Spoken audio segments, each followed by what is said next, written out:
سونے والوں کو جگا دے شیر کے اعجاز سے، ہر من باطل جلا دے شعلہ آواز سے۔ اقبال کی آواز عابد کے ساتھ۔ بسم اللہ الرحمن الرحیم۔ السلام علیکم۔ کیوں زیاں کار بنوں سود فراموش رہوں، فکر فردا نہ کروں محو غم دوش رہوں، نالے بلبل کے سنوں اور ہمتن گوش رہوں، ہم نوا میں بھی کوئی گل ہوں کہ خاموش رہوں، جرأت آموز میری تاب سخن ہے مجھ کو،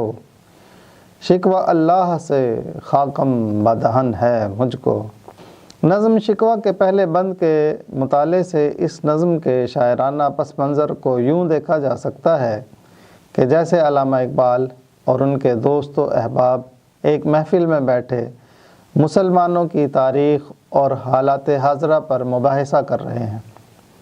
اور اپنے آباء و اجداد کے کارنامے اور ماضی میں ان کے عالی شان مقام و مرتبے کو یاد کرتے ہوئے اپنی موجودہ پستی کا ذکر کر کے غمزدہ ہو رہے ہیں۔ ایسے میں علامہ اقبال اپنی قوم کی ذلت اور کمزوری کی داستان کو اللہ تعالیٰ کے سامنے بیان کر کے اس کی بے رخی پر گلہ کرنا چاہتے ہیں، لیکن سب دوستوں کا مشورہ یہ ہے کہ ان حالات کو تقدیر کا لکھا سمجھ کر قبول کر لو، اور اللہ تعالیٰ سے محبت اور عشق کا یہی تقاضا ہے کہ کسی بھی نقصان پر شکایت نہ کرو۔ اگر محبوب کی دوستی کی وجہ سے ممکنہ فائدہ حاصل نہ بھی ہو تو بھی چپ رہ کر دوستی نبھانے کو اولویت دو، اور کل کی فکر کرنے کی کوئی ضرورت نہیں ہے۔ اس نقطہ نظر سے اختلاف رائے کرتے ہوئے اس نظم کے پہلے بند میں اقبال نے اپنے روایتی سوچ والے دوستوں سے ہم نوا کہہ کر خطاب کیا ہے کہ جنہوں نے اقبال کو چپ رہنے اور اپنے محبوب اللہ تعالیٰ کی طرف سے نظر انداز کیے جانے کا شکوہ نہ کرنے کی تلقین کی ہے، جبکہ دوسرے بند سے لے کر 13ویں بند تک بظاہر اللہ تعالیٰ سے شکوہ ہے، لیکن بباطن اپنے اسلاف کی ایمانیات اور ایمان کے انسانی شخصیت میں جذب ہو جانے سے بندہ مومن کے کردار کا بیان ہے۔ 14ویں سے 25ویں بند میں موجودہ حالات کے تناظر میں باقی قوموں سے امت مسلمہ کی پستی کا موازنہ کیا گیا ہے، اور آخری 6 بندوں میں اللہ تعالیٰ سے مناجات اور دعاؤں کا سلسلہ جاری رکھا گیا ہے۔ ملاحظہ فرمائیں۔ کیوں زیاں کار بنوں سود فراموش رہوں، فکر فردا نہ کروں محو غم دوش رہوں، کیا وجہ ہے کہ میں گھاٹا اٹھانے والا ہی بن کر رہوں اور ہر وقت اپنے ہونے والے نقصان اور خسارے برداشت کرتا رہوں، اور میں کیوں نفع کو بھلا دینے والا بدھو بن جاؤں اور ہمیشہ اپنے فائدے کو نظر انداز کرتا رہوں،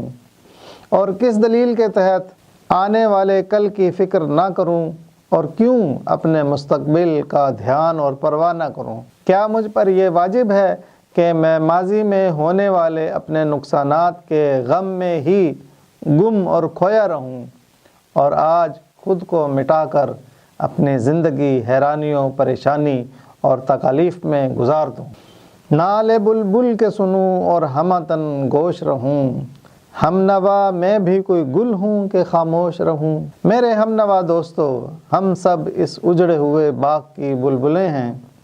اور سب کے سب اپنی عظمت رفتہ رو رو کر بیان کر رہے ہیں، اور تم مجھے یہ نصیحت کر رہے ہو کہ ایمان کا تقاضا یہ ہے کہ تسلیم و رضا کا دامن نہ چھوڑو۔ کیا بھلا مجھ پر یہی لازم ہے کہ میں روتی اور چیختی ہوئی بلبلوں کی فریاد،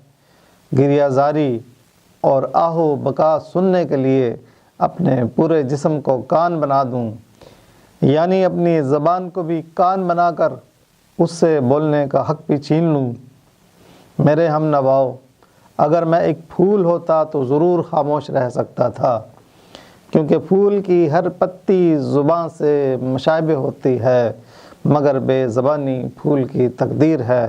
جبکہ جرأت آموز میری تاب سخن ہے مجھ کو، شکوہ اللہ سے خاکم بدہن ہے مجھ کو۔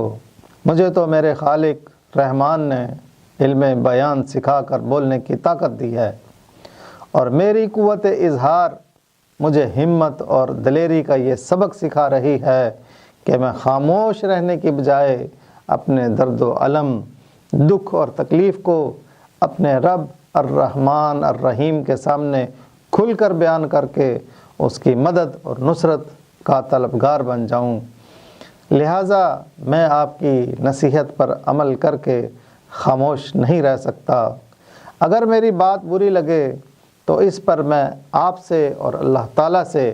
پیش کی معافی مانگتا ہوں۔ مجھے بہرحال اللہ تعالیٰ سے شکوہ ہے جسے میں اس کے علاوہ کسی اور سے بیان نہیں کر سکتا، اور وہ اللہ ہی ہے جو میرے گلے اور شکوے کو سن کر ہمیں معاف کرے گا اور ہماری خلوص نیت کے پیش نظر ہماری درخواست کو سن کر ہمیں ہمارا کھویا ہوا مقام بھی لوٹا دے گا۔ ہے بجا شیوے تسلیم میں مشہور ہیں ہم، قصہ درد سناتے ہیں کہ مجبور ہیں ہم، ساز خاموش ہیں فریاد سے معمور ہیں ہم، نالا آتا ہے اگر لب پہ تو معذور ہیں ہم، اے خدا شکوے ارباب وفا بھی سن لے، خوگرے حمد سے تھوڑا سا گلہ بھی سن لے۔ اس بند میں علامہ صاحب نے اللہ تعالیٰ کے سامنے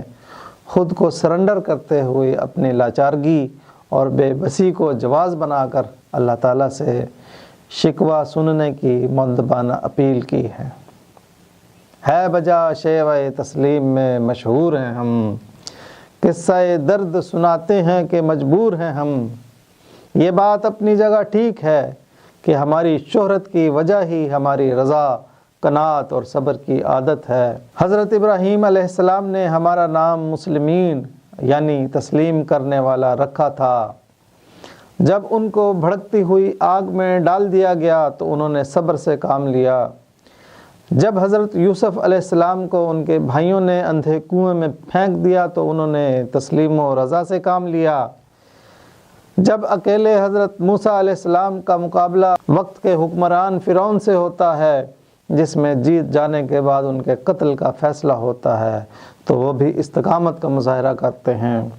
جب حضرت عیسیٰ علیہ السلام کی امت بنی اسرائیل اپنے ہی رسول پر ظلم کر کے اپنے تئیں انہیں مصلوب کرتے ہیں تو انہوں نے بھی تیرے حکم کے سامنے اپنا سر جھکایا۔ جب حضرت یعقوب علیہ السلام اپنے 2 عزیز بیٹوں سے محروم ہو گئے تو انہوں نے صبر کرتے ہوئے کہا کہ میں اپنی پریشانی اور اپنے غم کا شکوہ صرف اللہ سے کرتا ہوں۔ جب شیب ابی طالب کی گھاٹی میں میرے نبی صلی اللہ علیہ وآلہ وسلم اور ان کے قریبی عزیز و اقارب اور صحابہ کرام کو 3 سال تک بھوکا پیاسا رکھا گیا تو انہوں نے بھی تیرے لیے صبر کا دامن نہ چھوڑا، اور جب میرے پیارے نبی صلی اللہ علیہ وسلم پر طائف میں پتھر برسائے گئے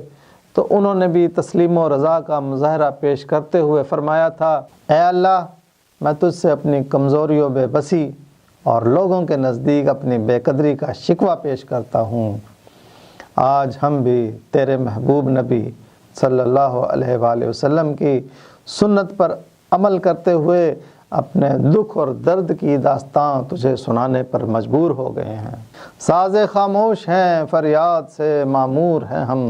نالا آتا ہے اگر لب پہ تو معذور ہیں ہم۔ اے باری تعالیٰ ہماری مثال اس بانسری کے ساز جیسی ہے کہ جس کا سینہ زخموں سے چھلنی ہے اور وہ نالہ و فغاں آہو زاری سے بھر کر چھلکنے کو ہے، لیکن اب تک وہ بالکل خاموش ہے۔ جیسے ہی کوئی محبت کرنے والا اس بانسری کے لب سے لب ملا کر اسے چھیڑے گا تو اس بانسری کے لبوں سے آہو فغاں اور گریہ و زاری کے سوا کوئی گیت نہیں نکلے گا۔ لہٰذا آپ سے منت و سماجت ہے کہ اس ساز خاموش کی فریاد کے دکھ بھرے نغموں کو